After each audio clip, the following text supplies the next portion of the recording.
धर्म स्नेही बंधु,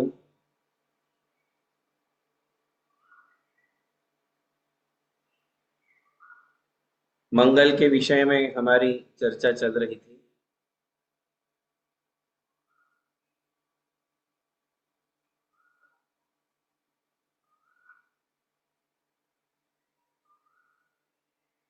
जिनेंद्र भगवान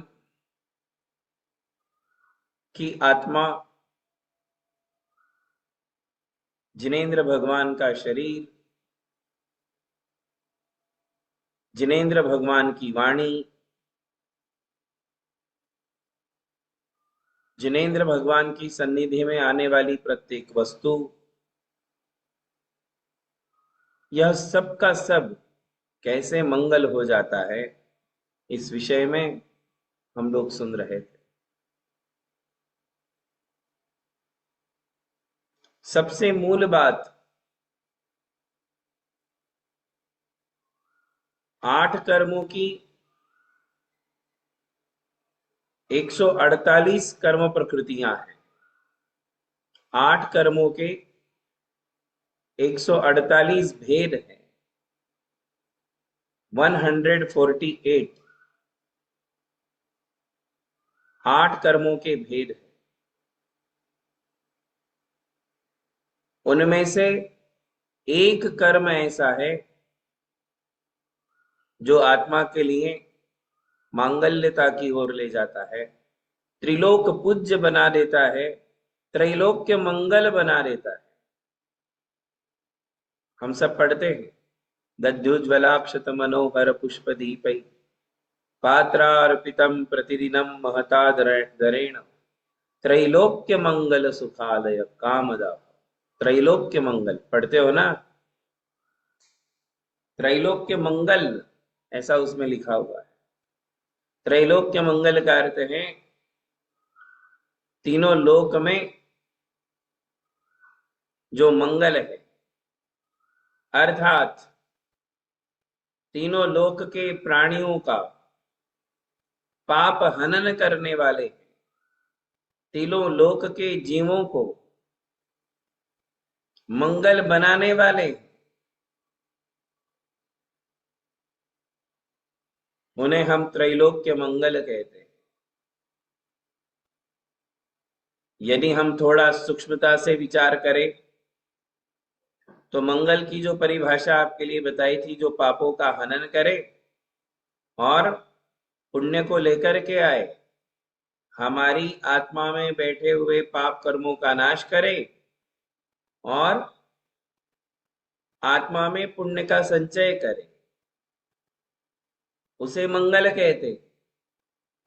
तो अब इस परिभाषा के अनुसार सार क्या निकला, अर्थ क्या निकला? अर्थ ये निकला कि जो स्वयं मंगल है, ऐसे त्रिलोकी नाथ की शरण में जाने से हम भी मंगल हो जाते हैं। हम स्वयं मंगल हो जाते हैं, क्योंकि पापों का नाश और पुण्य की प्राप्ति हमें भी मंगल बना देती है। इसलिए धवलाकार वीरसेन स्वामी कहते हैं कि भगवान की शरण में जब तक भक्त रहता है तब तक वह भी मंगल है। क्या कह रहे हैं? जब तक आप भगवान की शरण में रहते हो, अर्थात भगवान से संबंधित भक्ति क्रियाओं को करते हो, तब तक आप भी मंगल हो जाते हो। चूंकि यह भाव मंगल का प्रकरण है, इसलिए इसको आगे हम लेंगे। किंतु जहां हम रुके थे वो विषय था द्रव्य मंगल, और द्रव्य मंगल के अंतर्गत आपके लिए बताया था कि किस प्रकार भगवान के माता पिता और भगवान की माता की सेवा में उपस्थित रहने वाली देवियां, अष्टकुमारी देवियां, 56 कुमारी देवियां कैसे मंगल हो जाती हैं। और वो मंगल हो जाती है इसलिए हम जब यहाँ प्रतिष्ठा करते हैं तो उन प्रतिष्ठाओं में अष्टकुमारी देवियों को भी अर्घ्य चढ़ाते हैं और अर्घ्य चढ़ा करके उन्हें आह्वान करते हैं। क्यों हुआ ऐसा? क्योंकि वे भी मंगल हो गई। तो जन्म कल्याणक तक हम पहुंचे थे। गर्भ कल्याणक में बताया था कि माता पिता मंगल हो गए। जन्म कल्याणक में बताया कि भगवान की माता की सेवा में उपस्थित रहने वाली देवियां मंगल हो गई। और फिर शायद ये भी बताया था आपके लिए कि भगवान को ऐरावत हाथी पर बैठा करके सौधर्म इंद्र, ऐरावत हाथी पर बैठता है सौधर्म इंद्र, और भगवान को कहाँ बैठाता है? हाथी पर। भाई, सौधर्म इंद्र स्वयं ऐरावत हाथी पर बैठता है, तो भगवान को कहाँ बैठाता है? हाथी पर, या अपने सिर पर, या अपनी गोद में? पता है क्या आपको? तो महापुराण में लिखा है कि जैसे ही शची इंद्राणी तीर्थंकर बालक को ला करके सौधर्म इंद्र को देती हैं, तो सौधर्म इंद्र 1000 आंखें बना करके तो पहले दर्शन करता है, तो भी संतुष्ट नहीं होता है। और राजमहल के प्रांगण में जो असंख्य देवी देवता प्रतीक्षारत रहते हैं, और ऐरावत हाथी जो द्वार पर ही खड़ा है, उस ऐरावत हाथी पर जाकर के सौधर्म इंद्र बैठता है और भगवान को अपनी गोदी में लेता है। आई बात समझ में? अपनी गोदी में लेता है और अपनी गोदी में लेकर के फिर पूरी की पूरी सेना सुमेरु पर्वत की ओर निकलती। सौधर्म इंद्र भगवान को गोदी पर लेते हैं। सनत कुमार ईशान, सनत कुमार महेंद्र, ये सब भगवान के सिर पर छत्र और चवर डुलाते हैं और फिर उन्हें सुमेरु पर्वत ले जाते हैं। धर्म स्नेही बंधुओं, भगवान की बालक दशा को भी भगवान मानने वाला हमारा यह जैन धर्म है। हालांकि वो अभी भगवान नहीं बने हैं। भगवान तो तब बनेंगे जब वो दीक्षा लेंगे, दीक्षा लेकर कर्मों का नाश करेंगे, कर्मों का नाश करके अरिहंत बनेंगे, तब वो भगवान बनने वाले हैं। फिर भी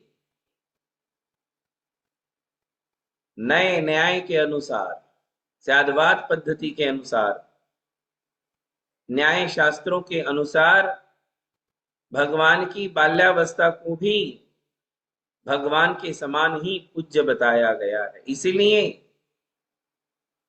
अभी अभी जन्म ही हुआ था कि सारे के सारे देवी देवता भगवान को लेकर के चले गए और जाकर के कहा, सुमेरु पर्वत पर उन्होंने अभिषेक किया। बंधुओं, जन्म कल्याणक का सबसे महत्वपूर्ण कोई विशेष मुद्दा है तो वो है जन्माभिषेक। जन्म कल्याणक का सबसे बड़ा अट्रैक्शन, सबसे बड़ा उत्सव यदि कोई है तो वो है जन्माभिषेक। जन्माभिषेक ही जन्म कल्याणक है, यूं भी हम कहे तो इसमें कोई अतिशयोक्ति नहीं। आप सभी ने जन्म कल्याणक का जन्माभिषेक किया था नमोकार तीर्थ पर। पांडुक शिला पर भगवान को विराजमान करके जन्माभिषेक संपन्न हुआ था। वह जन्माभिषेक यदि नहीं हुआ तो समझ लो जन्म कल्याणक ही नहीं हुआ। भगवान के जितने अभिषेक होते हैं उन सब अभिषेकों में एक जन्माभिषेक ही सबसे मुख्य है।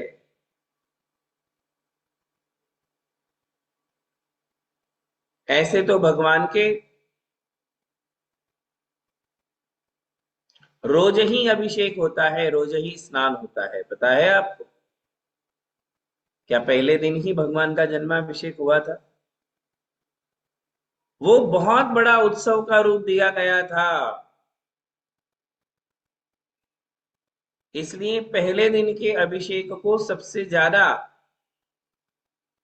नजर में रखा गया है और उसके लिए सबसे ज्यादा इंपॉर्टेंस दिया गया है, उसका सबसे ज्यादा वर्णन किया गया है। अन्यथा दूसरे दिन भी तो स्नान किया होगा ना भगवान का, या नहीं किया होगा? तो आपको क्या लगता है दूसरे दिन से भगवान आपके जैसा बाल्टी में से पानी लेकर अपने हाथ से नहाते होंगे? क्या लगता है आप कि पहले दिन तो सभी इंद्रों ने, इंद्राणियों ने, देवों ने, देवियों ने क्षीर सागर का जल ला करके भगवान का अभिषेक किया? इस विषय में और भी एक विशेष बात बताऊंगा मैं, किंतु आपको क्या लगता है दूसरे दिन से क्या होता होगा? भगवान का मंगल स्नान कभी भी अपने हाथों से होता ही नहीं है। एवरी डे भगवान का स्नान कराने वाले देवी देवता ही होते हैं, नियुक्त है। भगवान की सेवा में देवी देवता नियुक्त है और वे भगवान का प्रतिदिन स्नान कराते हैं। कब तक? तो जब तक भगवान दीक्षा नहीं ले लेते। जब तक भगवान की दीक्षा नहीं होती है तब तक एवरी डे भगवान का स्नान कराने वाले कौन है? तो देवता है। शाही स्नान होता है, मांगलिक स्नान होता है, राजसी स्नान होता है। अब राजसी क्या कहे और शाही क्या कहे, ये तो उसके सामने फीके शब्द है। क्योंकि राजसी स्नान जो राजा लोग करते हैं, शाही स्नान जो शहंशाह लोग करते हैं। भगवान तो तीनों लोक के देवता है, तीनों लोक के स्वामी, तो उनका तो दैवी स्नान होता है। क्या कहेंगे हम उसे? दैवी स्नान। देवों के द्वारा संपन्न होने वाला दैवी स्नान जिनेंद्र भगवान का प्रतिदिन होता है।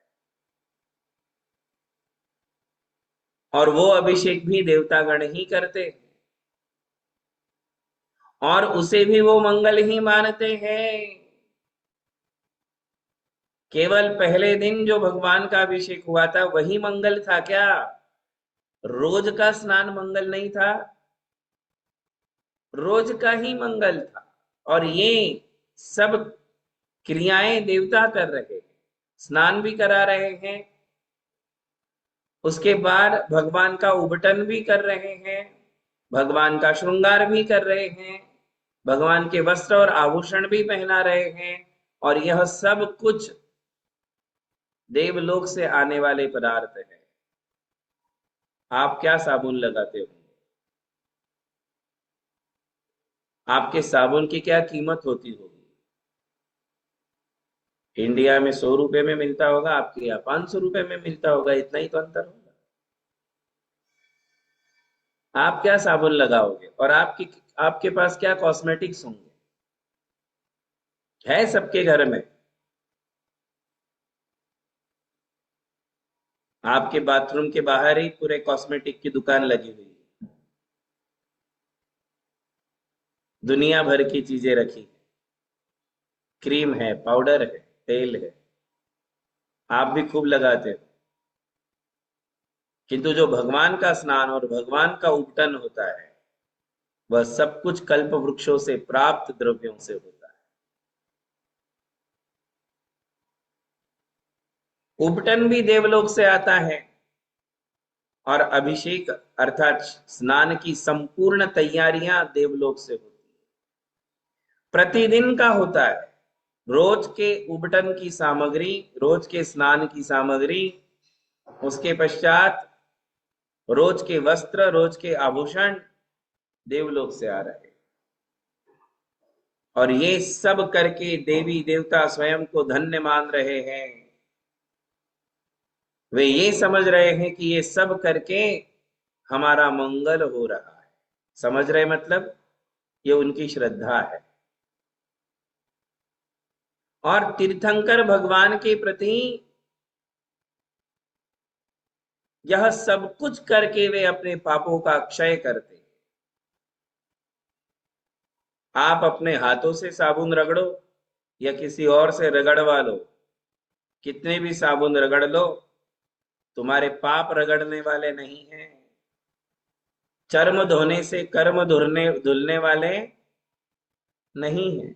चर्म धोने से कर्म धुलने वाले नहीं है। चर्म यानी चमड़ी।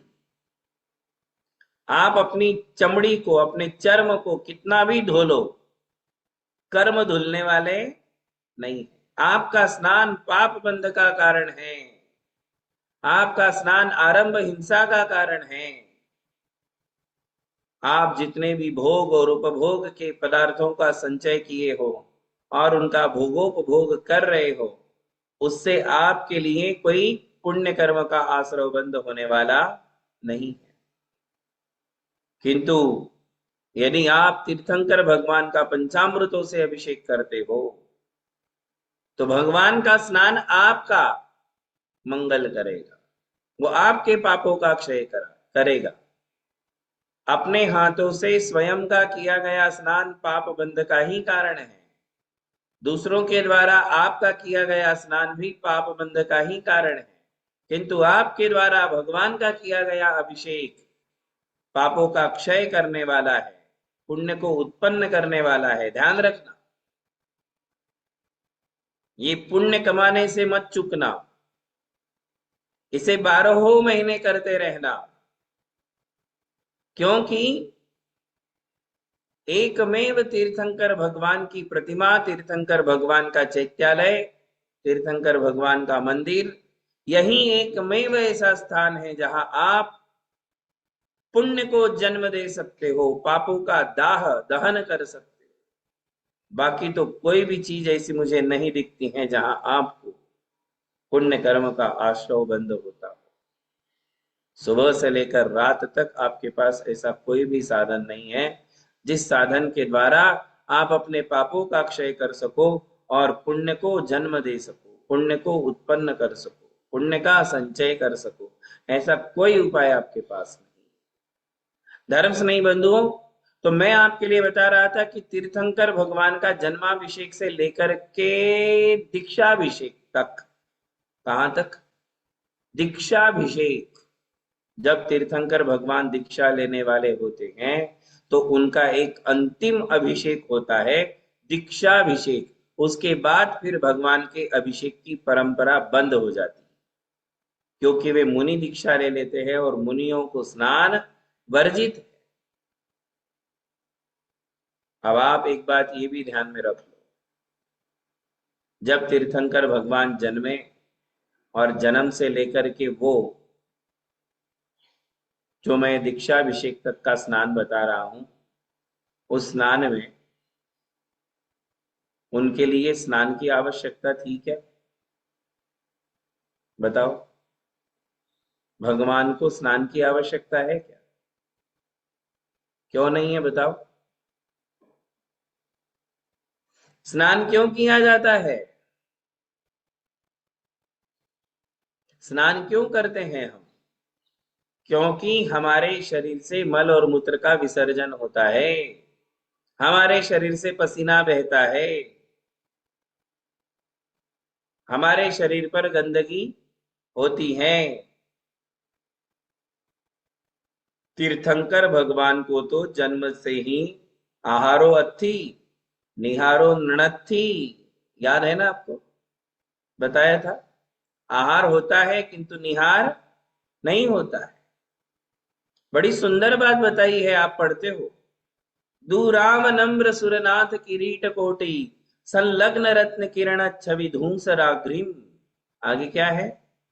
प्रस्वेद ताप मल मुक्तमपि प्रकृष्टई। कितनी सुंदर बात बता रहे हैं। क्या बता रहे हैं? प्रस्वेद ताप मल मुक्तमपि।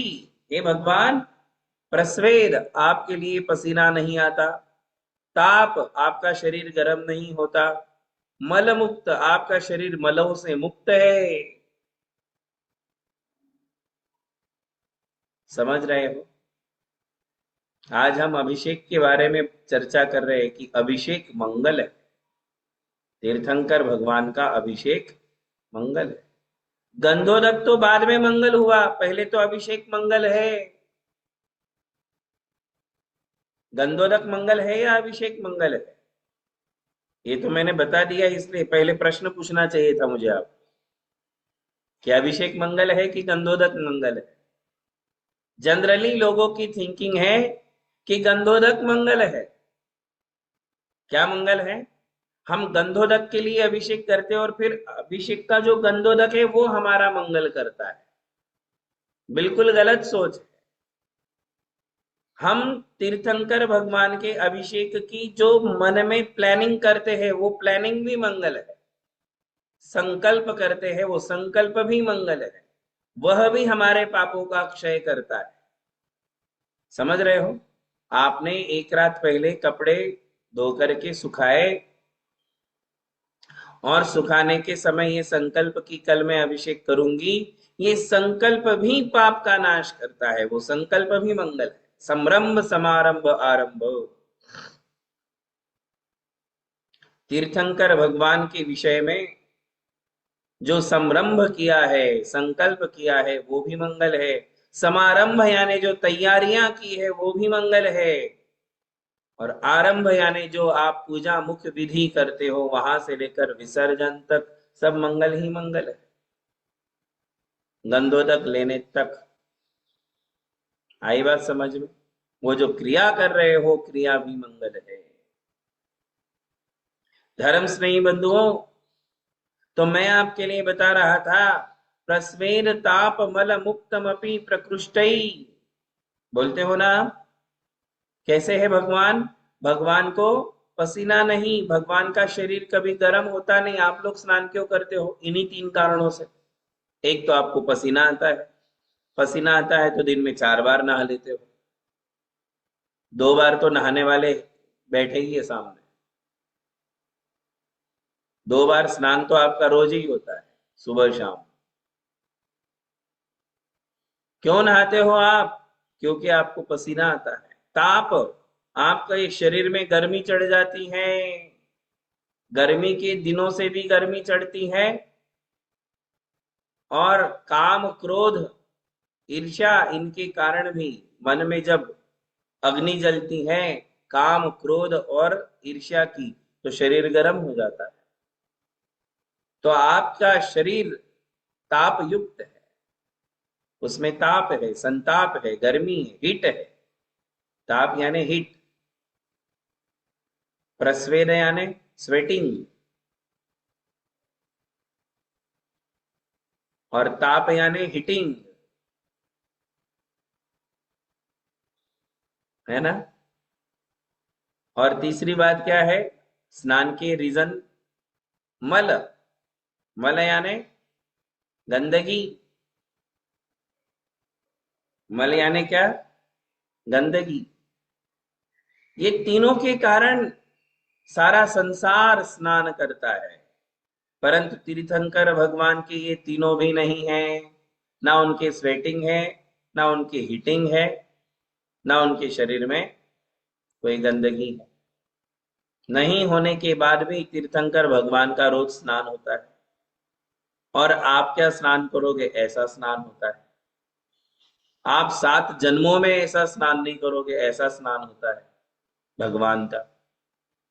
आपका 7 जन्मों में भी ऐसा स्नान नहीं होगा। वैसा स्नान भगवान का एवरी डे होता है। और वह स्नान भी मंगल करता है। आई बात समझ में? पहले दिन का जन्माभिषेक ही मंगल है कि रोज का स्नान मंगल है? बताओ। तो भगवान का रोज का स्नान मंगल है, जबकि उनके शरीर में मलमूत्र का विसर्जन ही नहीं है। दे ईट, वो भोजन करते हैं, पर वो जाते नहीं है, टॉयलेट बाथरूम होते ही नहीं। बात समझ में आ रही? अरे तीर्थंकर भगवान का पुण्य तो ऐसा है कि तीर्थंकर भगवान के परिवार में भी किसी को टॉयलेट बाथरूम नहीं। परिवार में भी जो उनके माता पिता है, उनकी पत्नियां हैं, उनके बेटे हैं, उनको भी टॉयलेट बाथरूम नहीं, होता ही नहीं। तीर्थंकर भगवान का प्रभाव असीम है, तो भी भगवान का स्नान किया जाता है, और वो क्या है? मंगल है। बात समझ में आ रही है? रोज का स्नान भगवान का मंगल है, और वो अभिषेक मंगल है। समझ में आ रहा ना सभी के? हाँ, तो मैंने कहा कि अभिषेक कैसा है? मंगल है, और रोज का अभिषेक देवी देवताओं के द्वारा ही हो रहा है। और वो अभिषेक स्थापना निक्षेप से हम लोग करते हैं। साक्षात भगवान का करने का मौका तो आपको मिलेगा कि नहीं, किसने देखा भाई? है ना? किंतु जो लोग तीर्थंकर भगवान की अटूट भक्ति करते हैं, सारा जीवन तीर्थंकर भगवान की भक्ति में निकालते हैं, भले ही स्थापना निक्षेप से करे, भगवान की प्रतिमा के साथ वो सारी क्रियाएं करे, उन्हें कहीं ना कहीं भगवान का साक्षात सानिध्य प्राप्त होने वाला पुण्य जरूर प्राप्त होता है। भगवान की भक्ति करने से वो पुण्य मिलेगा कि साक्षात जिनेंद्र की सेवा भक्ति करने का भी लाभ आपको किसी न किसी जन्म में अवश्य प्राप्त होगा। धर्म से नहीं बंधुओं। तो मैं आज आपके लिए बता रहा था कि अभिषेक मंगल है ना? अभिषेक के विषय में इतने अच्छे अच्छे श्लोक हैं। श्रीपाल चरित्र में मैना सुंदरी के विषय में एक श्लोक आता है। मैना सुंदरी भगवान का अभिषेक करती थी जब कन्या थी तब भी, और जब उसका विवाह हो गया तब भी। उसमें एक श्लोक आता है, वो बड़ा महत्वपूर्ण है। महिलाओं के द्वारा अभिषेक की सिद्धि तो उस श्लोक से होती ही है, परंतु मैं दूसरी बात बताना चाहता हूं। श्लोक में और एक बात आई। श्लोक इस प्रकार है, अथैकदा सुता सा च सुधीर्मदन सुंदरी कृत्वा पंचामृतैः स्नानं जिनानां सुखकोटिदम्। सुखकोटिदम्। मैं जिस पॉइंट पर आपको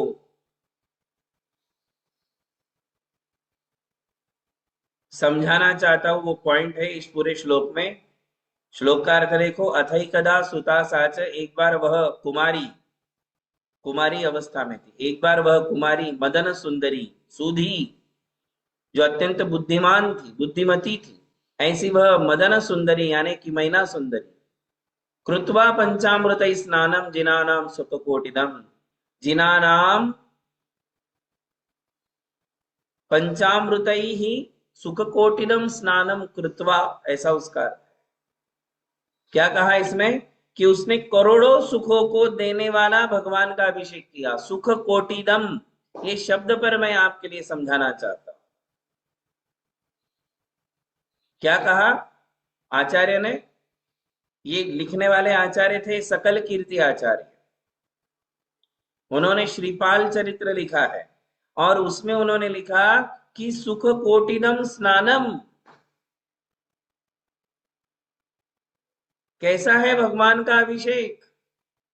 तो पंचामृतों से किया था उसने, कृत्वा पंचामृत ही, पंचामृतों के द्वारा, है ना? कौन सा स्नान किया? सुख कोटिदम स्नानम, करोड़ों सुखों को देने वाला स्नान अर्थात अभिषेक किया। स्नान कहो अभिषेक कहो एक ही बात है। जब भगवान के विषय में अभिषेक की बात आएगी तो स्नान शब्द का भी प्रयोग किया जाएगा, तो वो अभिषेक के रूप में ही हमें स्वीकार करना है, शब्दों में उलझना नहीं। अरे भगवान का तो अभिषेक होता है, स्नान थोड़ी ना होता है। अरे भाई, अभिषेक और स्नान पर्यायवाची शब्द है ना। वो रूढ़ी से भगवान के स्नान को अभिषेक कहने लग गए, वरना आप जो अपना करते हो वो भी अभिषेक ही है। आप जो अपना करते हो वो भी अभिषेक है, क्योंकि अभि उपसर्ग पूर्वक सिंच धातु से ये अभिषेक शब्द बनता है ना। तो उसमें कोई विशेष बात नहीं, चारों तरफ से स्नान करना अभिषेक है।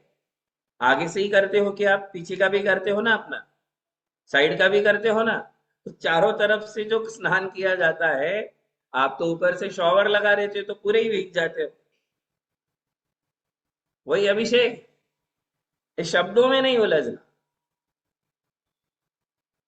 किंतु भगवान का जो स्नान है, भगवान का, इसलिए देखो तीर्थ पूर्वाचार्यों ने अभिषेक को कई बार स्नान कहा है।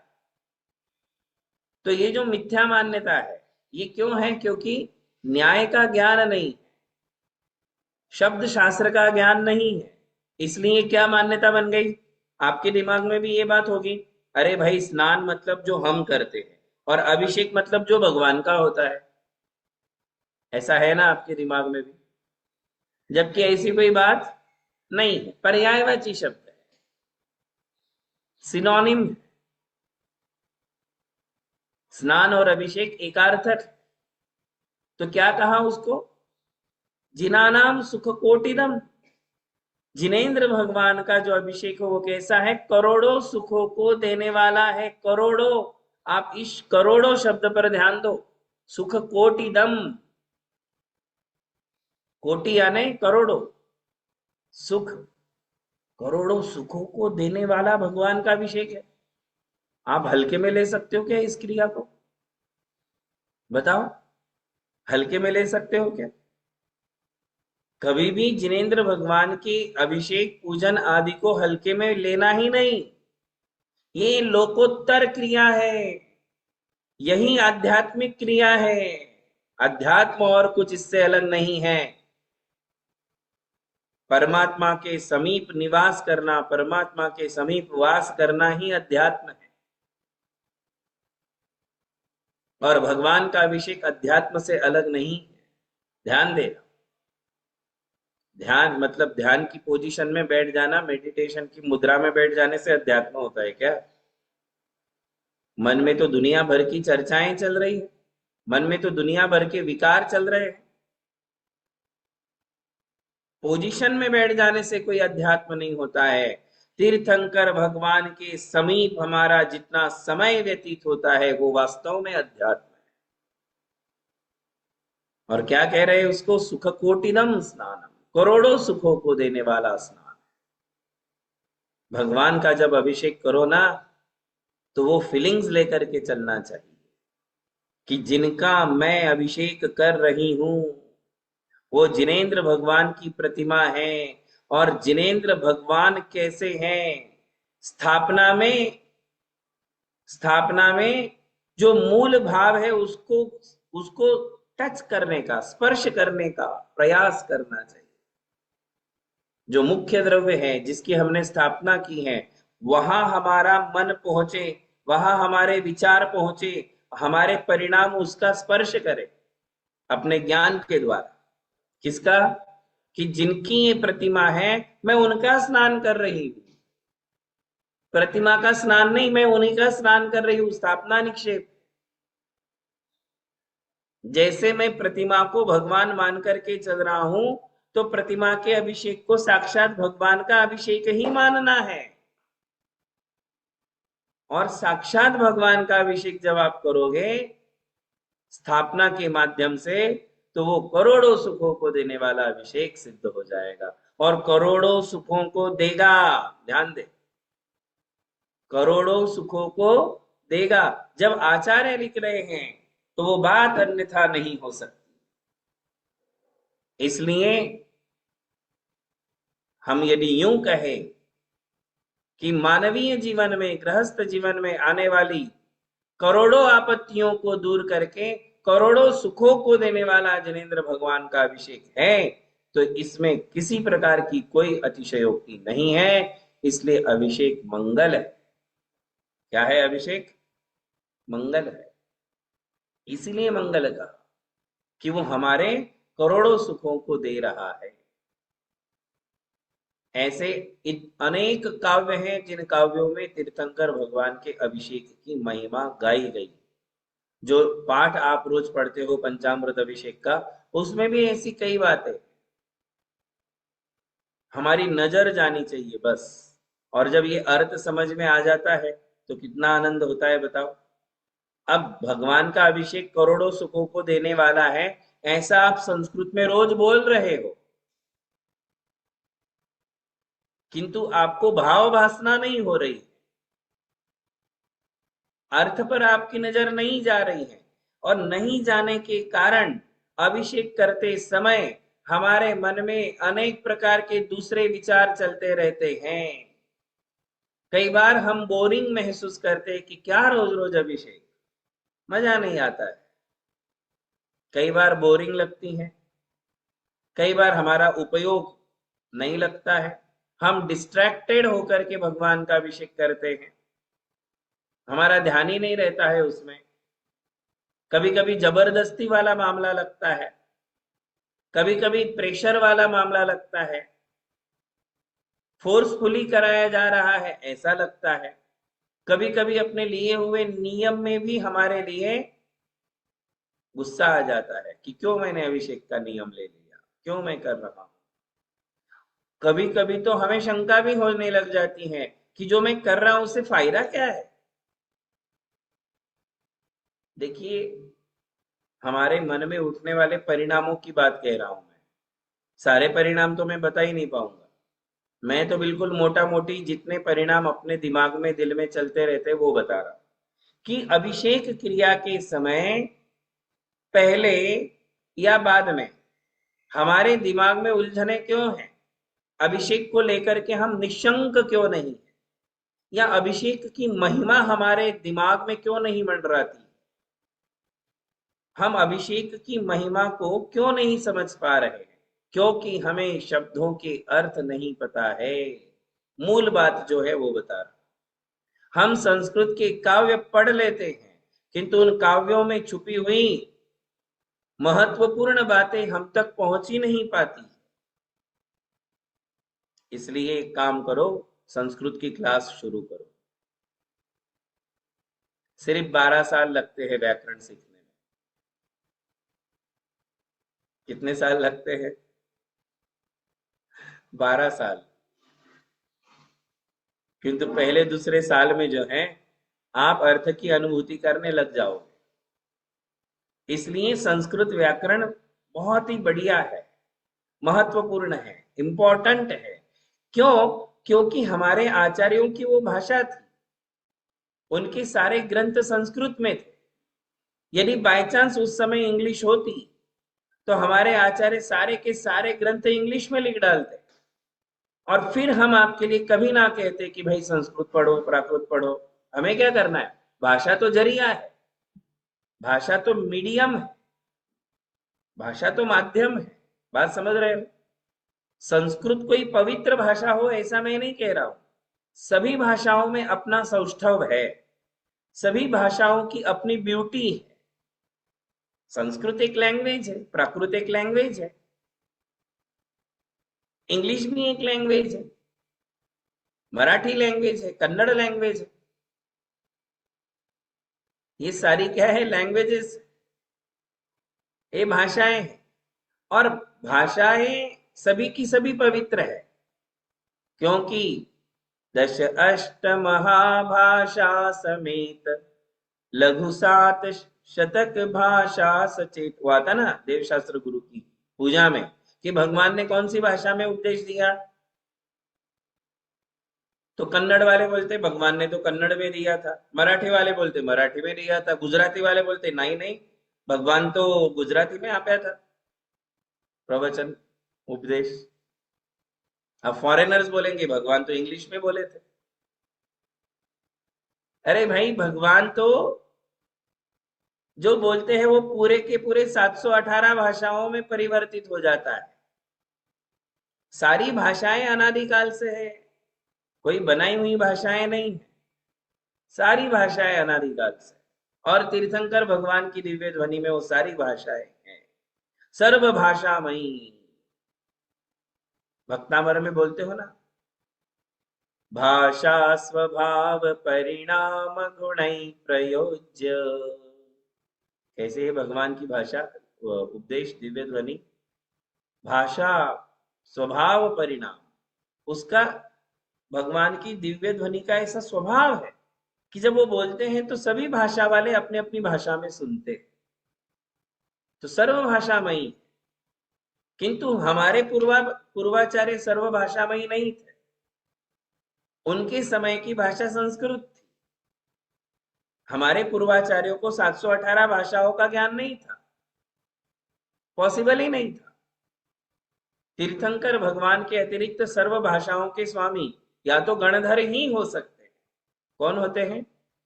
गणधर होते।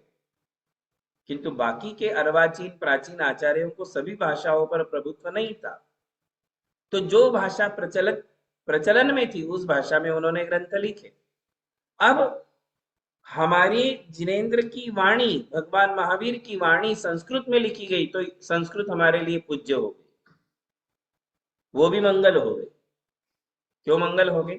जिस भाषा में भगवान की वाणी को लिपिबद्ध किया जाएगा वो लिपि भी मंगल है, वो भाषा भी मंगल है, क्योंकि उस भाषा को जिनेन्द्र भगवान की वाणी की सन्निधि मिल गई।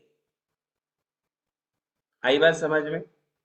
इसलिए अर्थों, शब्दों के अर्थ तक पहुंचने का प्रयास इस जीवन में होना चाहिए कि क्या कहा जा रहा है।